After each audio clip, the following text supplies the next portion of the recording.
Baik, Bismillahirrahmanirrahim. Assalamualaikum warahmatullahi wabarakatuh. Selamat berjumpa kembali dengan saya, Dedi Rahman Sitinjak. Hari ini kita berdiskusi tentang uh, bagaimana sih sebenarnya proses berpikir kreatif itu, atau bagaimana sih sebenarnya proses terjadinya sebuah pemikiran kreatif itu, begitu. Nah, uh, saya akan berusaha mengirimkan materi di e-learning. Silakan nanti dibaca. Namun ini beberapa penjelasannya saja. Singkat saja saya jelaskan. Baik, ini proses kreatif. Nah, jadi kemarin sudah kita bahas bagaimana sebenarnya bentuk-bentuk bagaimana cara agar termotivasi tuh eh, berpikir kreatifnya. Terus hal-hal apa saja sih sebenarnya yang menghalangi kita berpikir kreatif? Kemudian hal-hal apa saja sih yang membuat kita secara psikologis akhirnya eh, berpikir kreatifnya tertunda begitu atau terhalang. Jadi hal-hal yang menghambat dan hal-hal yang menunjang begitu. Jadi semalam di minggu lalu kalau tidak salah kita sudah berdiskusi tentang itu gitu. Hal yang menunjang dan menghambat, hal yang mendukung dan menghambat dari sebuah pemikiran kreatif. Nah, di sini ada berpikir kreatif untuk sukses. Nah, berpikir cerah atau logis, berpikir kritis atau tajam, berpikir lincah atau kreatif. Nah, kemarin sempat kita diskusikan kenapa ya kalau memang ada namanya tiga berguna, kenapa nggak di sana aja dibuangnya sampah? Atau kenapa ya nggak ya kalau sampah yang ada di dunia ini diterbangkan aja ke matahari berterbangan dan lain-lain begitu ya? Sempat juga kita diskusikan. Sehingga itu merupakan pemikiran-pemikiran liar kadang, oh ya juga ya. Tapi bagaimana dengan ini dan itunya begitu? Tentu harus ada diskusi yang lebih lebih komprehensif lagi sehingga menghasilkan sebuah solusi yang nantinya tentu menjadi solusi bagi kehidupan manusia ini begitu. Baik, di sini ada apa itu berpikir kreatif. Banyak ide mampu menjadikan hal-hal yang tidak mungkin menjadi mungkin. Kemudian fleksibel, yang kemarin itu salah satu poinnya itu toleransi terhadap ketaksaan ya. Jadi ya harus fleksibel-fleksibel aja ya kan. Jangan apa gitu. Jangan langsung menolak. Ah, nggak boleh seperti ini, harus pakemnya seperti ini. Jangan. Karena memang berpikir kreatif itu berusaha untuk bisa menerima begitu. Menemukan hal-hal baru, unik, segar, dan orisinil atau original. Nah, ini beberapa bentuk kalimat atau istilah-istilah yang sering disebutkan orang gitu. Sebenarnya itu bagian dari bentuk kreatif begitu. Hansip, harapan, asa, niat, semangat, impian, dan panggilan hidup. Wis. Kuat, kesempatan yang kesempatan, uang, waktu, dan tenaga. Kemudian berduit, takut, bakmi. Bosen, uh, mudah bosen. Kemudian aras-arasen, aresen, malas. Kemudian apalagi bacaannya? Kemari, kurang terbaca saya. Ini kayaknya menggunakan bahasa ini ya, bahasa Jawa. Melincur, tidak fokus, dan isinan, malu pemalu. Oh ya, kayak bahasa Jawa. Jadi kurang naik. Nah, ini disingkat menjadi sebuah kata-kata yang memang akrab di kuping kita. Dan itu sebenarnya bentuk salah satu bentuk proses cara berpikir kreatif begitu. Bisa ya sebuah kata disingkat begitu. Atau belakangan ini kan baru masa kampanye ya. Tentu banyak istilah-istilah yang memang ih, oh iya ya bisa disingkat jadi gini ya pas kali ya gitu. Nah, berikut cara memulai kreatif ala Ki Hajar Dewantara. Nah, kata beliau ini pun menggunakan istilah Jawa 4N. Pertama nonton, niteni, niroaka, sama nambahi. Yang pertama ini nonton, melihat, membaca, mendengar, mengamati, dan merasakan. Niteni, menemukan pola, sistem struktur. Kemudian niroake, meniru, mencoba, melatih, dan nambahi. Menambah, memodifikasi, membuat menjadi unik, baru, dan original. Nah, ibarat itu kalau istilah yang sekarang itu ATM ya, amati, ah, kemudian tiru, kemudian M-nya apa ya? Saya lupa. Amati, tiru, dan manipulasi ya. Apa ya? Pokoknya begitulah. Ada istilah ATM itu amati, tiru, dan kembali membuat hal yang baru kalau tidak salah. M-nya itu lupa saya kepanjangannya. Ada istilahnya itu seperti itu.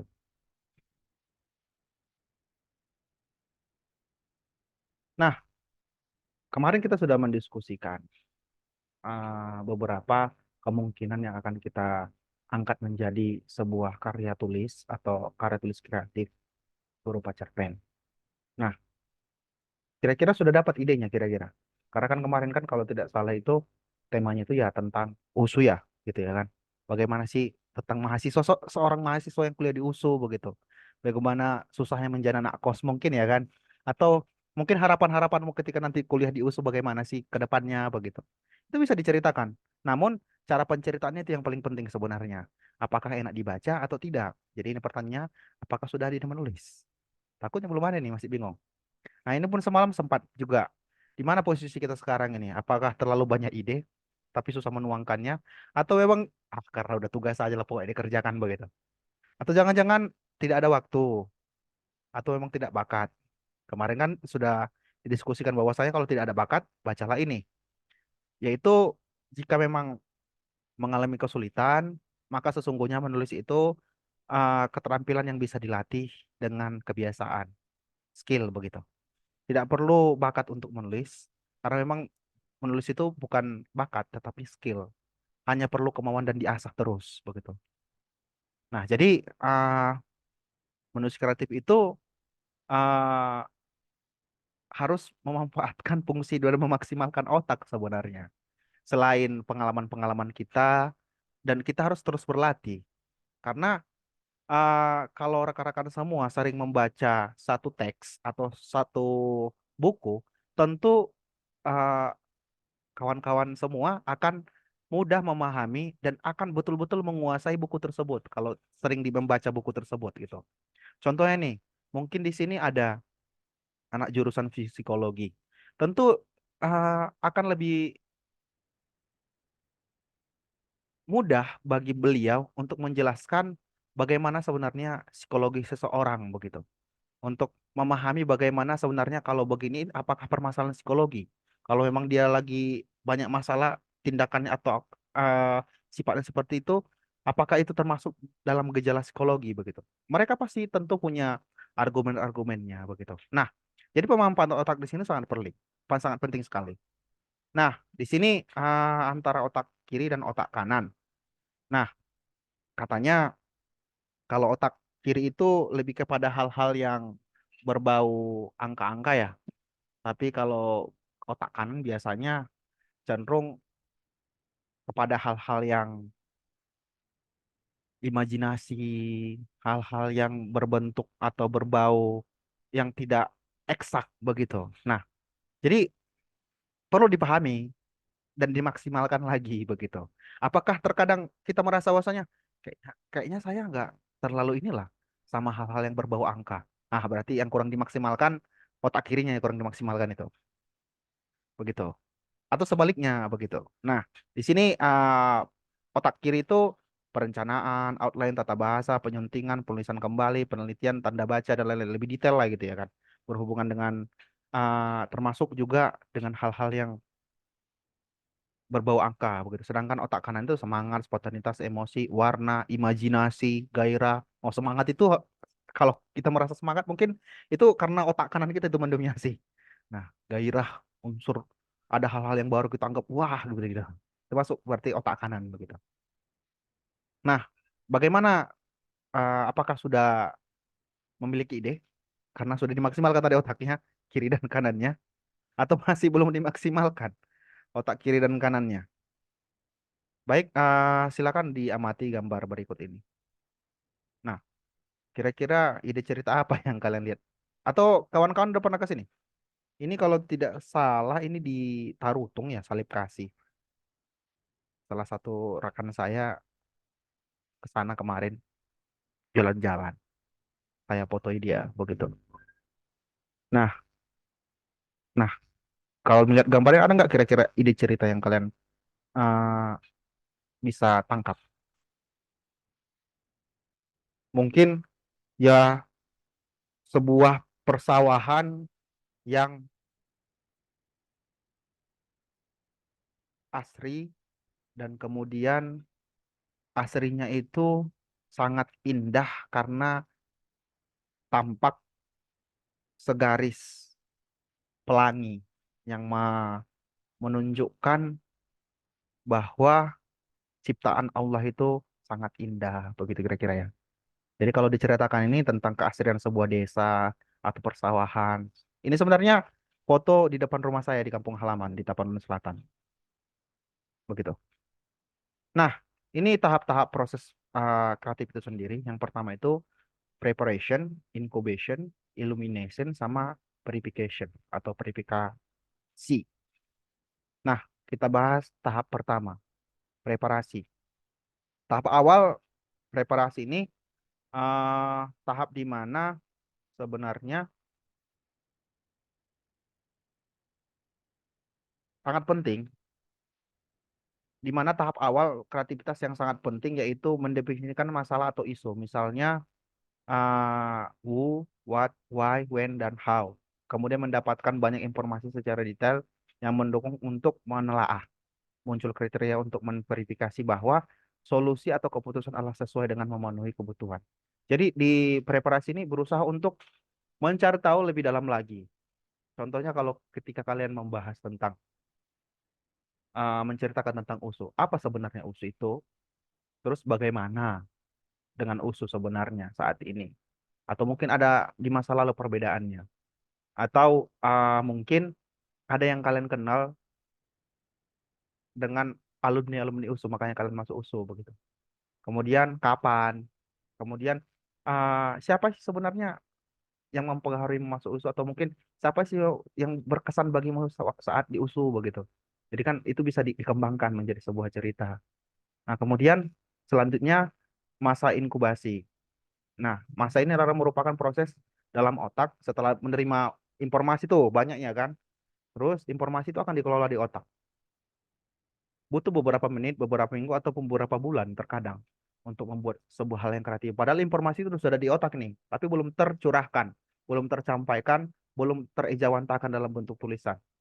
Kemudian membantu dalam menjauhkan dari permasalahan-permasalahan dan membiarkan otak untuk membandingkan. Nah, jadi masa inkubasi adalah masa di mana memikirkan dan memilah-milah, oh ternyata ini lebih baik kalau ini ditonjolkan atau yang C ini lebih baik kalau ini yang diutamakan pembahasannya. Jadi terpilah-pilah tuh, oh yang ini nggak usah dibahas karena kan ini jelek-jeleknya. Kita nggak ingin menceritakan hal-hal yang jelek, kita ingin menceritakan yang positif-positif saja, begitu contohnya gitu. Nah, kesadaran dalam otak akan melanjutkan proses tersebut, kemudian secara intuisi kita akan dapat sebuah solusi berhubungan dengan masalah. Nah, kemudian proses iluminasi. Proses ini berkaitan dengan intuisi sampai muncul aha. Nah, jadi ini udah mulai nih. Udah tahu kita kira-kira topik apa yang mau diangkat. Kira-kira kalau di dalam cerita mungkin siapa tokohnya nanti akan dibuat. Kira-kira apa judulnya nanti kira-kira yang mau dibuat. Kemudian uh, ending ceritanya nanti mau dibuat ke mana nih? Nah gitu. Sudah ada di benak kita, sudah ada di kepala kita begitu. Sudah terpikir oleh kita begitu.